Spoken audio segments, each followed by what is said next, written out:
Hey, Rob here. Thanks for joining me. We're going to look at a McFarlane Spider-Man. Why this one? There is a specific reason for me jumping straight to Spider-Man number 10. I'm trying to think. I think the only McFarlane book I've done, if I remember correctly, was the first video I ever made about 2 months ago. That was Spawn number 1. And, I was a fan of McFarlane's artwork. And, this stuff came before Spawn. I honestly think his Spider-Man run was a better reading experience than Spawn ever was, because Spawn's just not that interesting, for being honest. But this comic is special to me because previous to this, this is, what is this, 90 or 91? Let's see. May 91. So I've been reading comics for quite a long time at this point. So I'm 14 years old at this point, but I started reading comics when I was maybe 10 or 11, and it basically started with my older brother and I getting books. Now, when we first got them, obviously our father must have been giving us money, whether we earned it for chores or whatever, but we got books and they were just kind of ours. They were both of ours. And we'd read them anytime we wanted. We'd enjoy them anytime. They were the books. We didn't have any kind of stupid childish notion of ownership. They just were comics that we would read. But as time went on, my older brother kind of took possession of them all. They were all his books. He kept them locked away in his chest. He owned them. He took care of them. And he would actually tell me, no, you can't read them. I don't want you touching them. Now, I'm not saying that to imply that my brother's a jerk. It's not that way at all. My older brother, who I've got two brothers. My younger one, who's guest starred and done some video reviews with me.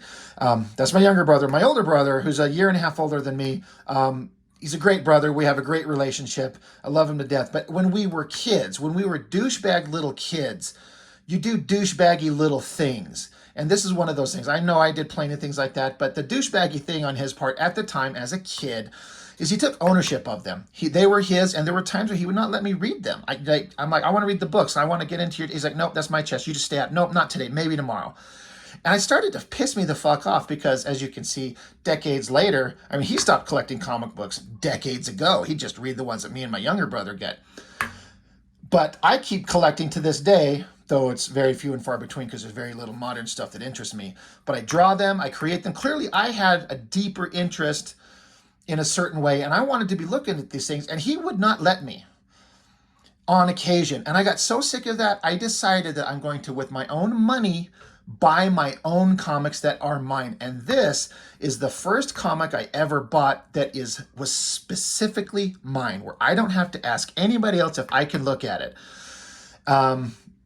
I hadn't really paid attention to how good McFarlane was until my older brother pointed it out, because he was reading Spider-Man. He liked Spider-Man more. I liked X-Men more at the time. And he was collecting this book by McFarlane, and he was loving it, and I didn't really pay attention, but he pointed out to me one time, he's like, man, in the next issue of Spider-Man, Ghost Rider's going to be in it. And I was kind of like, yes, so? But he's like, Ghost Rider drawn by this artist? I was like, wait, is the artist amazing? So I paid more attention, and he was right. McFarlane was a badass. I don't know why it took me a minute to realize that. I was hyper-focused on Jim Lee, honestly. But I wanted to read these books, and he had all the entire run up to this, but I couldn't always get to them when I wanted to. So I had some money, and I bought this, and it was mine. And I remember him being, at the time, he was a little bit pissed. He's like, why are you getting that? I already have it. You can just look at mine. I'm like, no, I can't. This is mine. I'm going to start collecting my own books. Fuck you. And D, if you're watching this, you know I'm not ripping on you. We're all grown men now. But at the time when we were kids, we were kind of little douchebags about it. So that's why this comic is specifically interesting to me. I'm sorry about that 4-minute intro, and we're not even looking at the fucking book. I was really into McFarlane. He did some crazy, awesome shit. I just thought it looked so interesting. He just did things that I couldn't even explain what the hell it was that was so awesome. You just looked at it and went, holy shit, that is hyper detailed. It's kind of a weird little funny flat hand thing going on here. McFarlane does some weird things. He really does. But when he's on, man, he nails it 100%. And this is what, part 3 of a 5-part series. So we're right in the middle of a storyline where basically there's some children being murdered, and all the locals think it's this character in the comics, Wendigo. They think it's him that's murdering and eating children, and it's not, but they're all out hunting him. They're all out to get him. So that's where this story's coming from. But I just was paying attention to this detailed art by Todd McFarlane. Man, it was so crazy. Also in this book, it's Todd McFarlane and friends are the inkers. I guess I should put that straight. He was kind of behind on his deadlines, and he brought in some friends and fellow artists to help him do some inking on some pages, and it varies up a little bit. I know what some of the pages are inked by some of the other artists, and some of them I'm not entirely sure on. But McFarlane's drawings, this big monster, I remember trying to draw like monstrous creatures with this long, wavy, curly hair like he does here. That's a good drawing, but I like this bottom one better. This pose, this stance, the way these guys are being flung around. Although looking at it in retrospect, this guy being held up here with his legs kind of in the same planked out position is exactly the same as this guy. And is his arm ripped off? No. Okay, there it is. One arm there, one arm there. But these guys are kind of planked out like that. They're kind of in the exact same pose. It's a minor thing. I still think that this movement and energy on this works pretty damn well. So they all want to take off. I remember I tried to redraw this thing several times, this face and this hair. The problem is the tools that I had, I could not get the line work that McFarlane does. And I was trying to reproduce all these exact little tick marks and lines, when you realize that these artists, they're not that particular about it, because they fill in blacks and they start kind of doing these little, they just start kind of noodling away, they call it, and just doing all these random little tick marks and lines, especially McFarlane when he's doing all this hyper detailing. But I was trying to I've got to put these lines here, and then I've got to do these little squigglies here, and then I've got to do this line here, and you don't understand what you're doing. And so it got really frustrating, and I couldn't reproduce this shit for nothing. But anyway, the monster's gonna kill the guy. Then Wolverine shows up, jumps up.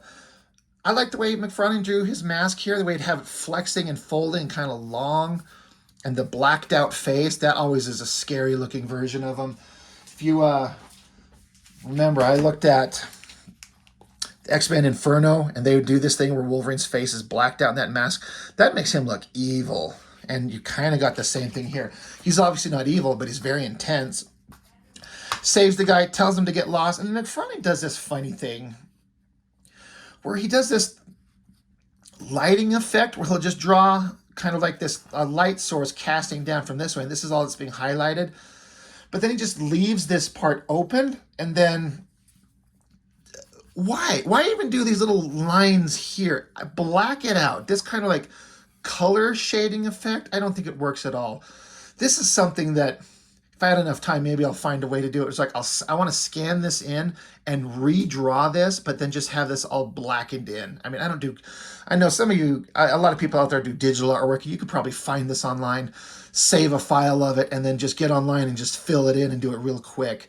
I would actually really like to see what this would look like with all this stupid shadow color just blackened in. I bet it looks 1,000 times better. But anyway, he saved the guy. He runs off. Wendigo starts attacking Wolverine. I thought that pose on Wolverine looks really good there. Cut to another scene with Peter Parker with some of the funniest back muscle anatomy you've ever seen, but that's cool. Who cares about this story? We're going to move on. Wolverine's getting thrown across the forest there, slammed into a tree, slammed down hard again. This works really well. I think that, McFarlane, with a lot of these early Image guys, before they went off and formed Image Comics, they really took advantage of their artistic flair to use big panels to show big, awesome images, and it really worked. I like how, Wendigo's slamming him down, his hands are coming down and slamming him down to the ground. But he didn't really draw them in there. They're just kind of lost in the energy of it. Totally works. Looks really good. Fun little top-down image of all these random people. Wolverine's pissed off. He rips off his costume. He's realizing that Wendigo is not listening to him. He's not calming down. So he's not going to be able to be rational with him. Wolverine has to get animalistic, wild with him. So he rips off his outfit and just does this long, howling scream. And this shit looks like McFarlane would be having fun drawing this stuff. This is all fun stuff to draw. This is boring. This is fun. And for whatever reason, it kind of calms Wendigo down. He chills out. He's like, okay, he doesn't know what to think about it. He's just kind of mellow. He just chills out and goes and fucks off. But I like this. Wolverine standing here in the foreground. The coloring works really well because you got him in these flesh tones and these warm colors, and then him in this background and kind of these lighter, cooler colors. It separates them and makes them stand out. And here's more of that like McFarlane just over the top inking and line work and everything everywhere. It's so crazy. There's so many lines, but it looks good. It's interesting. It works. He makes that work. A lot of people can't. Sometimes I think he just needs to chill the fuck out. Like he does this open silhouette thing and then just does these lines in here. Why? Just blacken it in or leave it open. But these stupid lines, they don't do any good. But anyway, Peter Parker's in this same town trying to do this investigation on this horrible thing that's going on where children are being murdered. And of course, Wolverine's there. And Wolverine shows up and he knows who Peter Parker, he knows who Spider-Man is, even if he doesn't know him by sight because he's never seen him out of his costume. Wolverine knows him by sense. So he sneaks up on him and says, hey, we got to get together and talk about some shit. Here he does. He's doing that same like open shadow thing. Now this angle on Spider-Man looks pretty goddamn good. Again, I wish this was blackened in. I bet it would look better. I'm almost 100% certain this page was inked by Scott Williams. And when I was talking about at the beginning where different artists joined in to help him do some inking, I'm pretty sure this is Scott Williams right here for those of artist types that give a shit. This page right here, this is 100% inked by Rob Liefeld. It is just screaming his weird little designy tick marks. I can't explain how and why if you don't know the artist and follow their work, but I can see it. It's plain as day. Like, if you're looking on this side, all the lines here are a finer, tighter, sharper line work. And then over here, they're a thicker, more loose ink line. So anyway, but that's fun. So that's Liefeld there. This is Liefeld here. It just looks like his artwork. But you still got the McFarlane vibe going on. It all looks good. So Spider-Man shows up. This was inked by Jim Lee. And to me, I always looked at this. I'm like, it kind of has a Jim Lee vibe, especially in the arm. I don't know how or why, but I remember seeing this arm and I could just see the Jim Lee in the arm. But great costume. I always thought the way that he drew the mask is kind of a hard thing to do and make it look right. And boy, McFarlane knows how to do it. And I love all the jungle flowers and foliage and all that type of stuff around there. Looks really cool. I think this is another Scott Williams inked page. Look at these crazy lines. Just the fact that McFarlane would pencil it this way on some level, and then an inker has to do these lines. Like, it's so weird to throw in all these lines. There's another like open silhouette thing with those cross-hatchy lines coming out. Like, I don't get what he's going for. It's not necessary and it doesn't need to be that way. I always thought that this picture of Wolverine was really, really cool. McFarlane had this designy thing that he would do on his pages where he'd draw a giant full-page head and then some small panels around it. It's a thing that just screamed McFarlane panels and layouts, and I think it works. But I remember seeing this, and if you see here, like, look at all the line work in his face. It makes him look old. And that's not necessarily a bad thing because Wolverine is old. He just doesn't age, so he doesn't have to look like this. But it gives some like age, and he doesn't look like a young man. He looks like a grizzled old warrior, and I like it. It's funny how many lines that McFarlane, it's almost like he can't help himself. I got to keep putting lines down because the kids like lines. There's another big headshot. It's a shame these two weren't like opposite of each other. That would have been a great spread. But I'm sure this one took a lot longer with all the lines. This one took half the time because you just got to draw the big head and the spider webs. But it's the same layout of the head and the small panels. McFarlane's Spider-Man, I mean, it's funny because when you draw it like this, it's kind of a caricature because you're eliminating any anatomical realism that would be under this mask. There's no indications of where an eye would be or where a nose would be or nothing. It's just this big flat surface and McFarlane's classic giant fucking eyes. I love it. That's what he should look like. My favorite Spider-Man is the McFarlane Spider-Man. And that's not a popular opinion when there's the classic guys, the Romitas, the Steve Ditkos, John Romitas. McFarlane is my Spider-Man. That's the one that I like. And that looks really fucking good. Really, really good. So anyway, they're making a plan to kind of dig into what's going on. Wolverine's saying, like, Wendigo doesn't do this shit. There's something else going on here. We got to figure it out.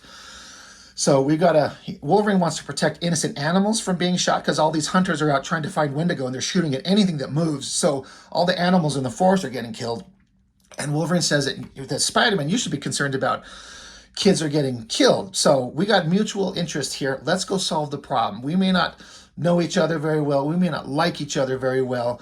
We may not get along, but we have mutual interest, common purpose. So let's go. Are you with me? I'm growling. I got my teeth showing.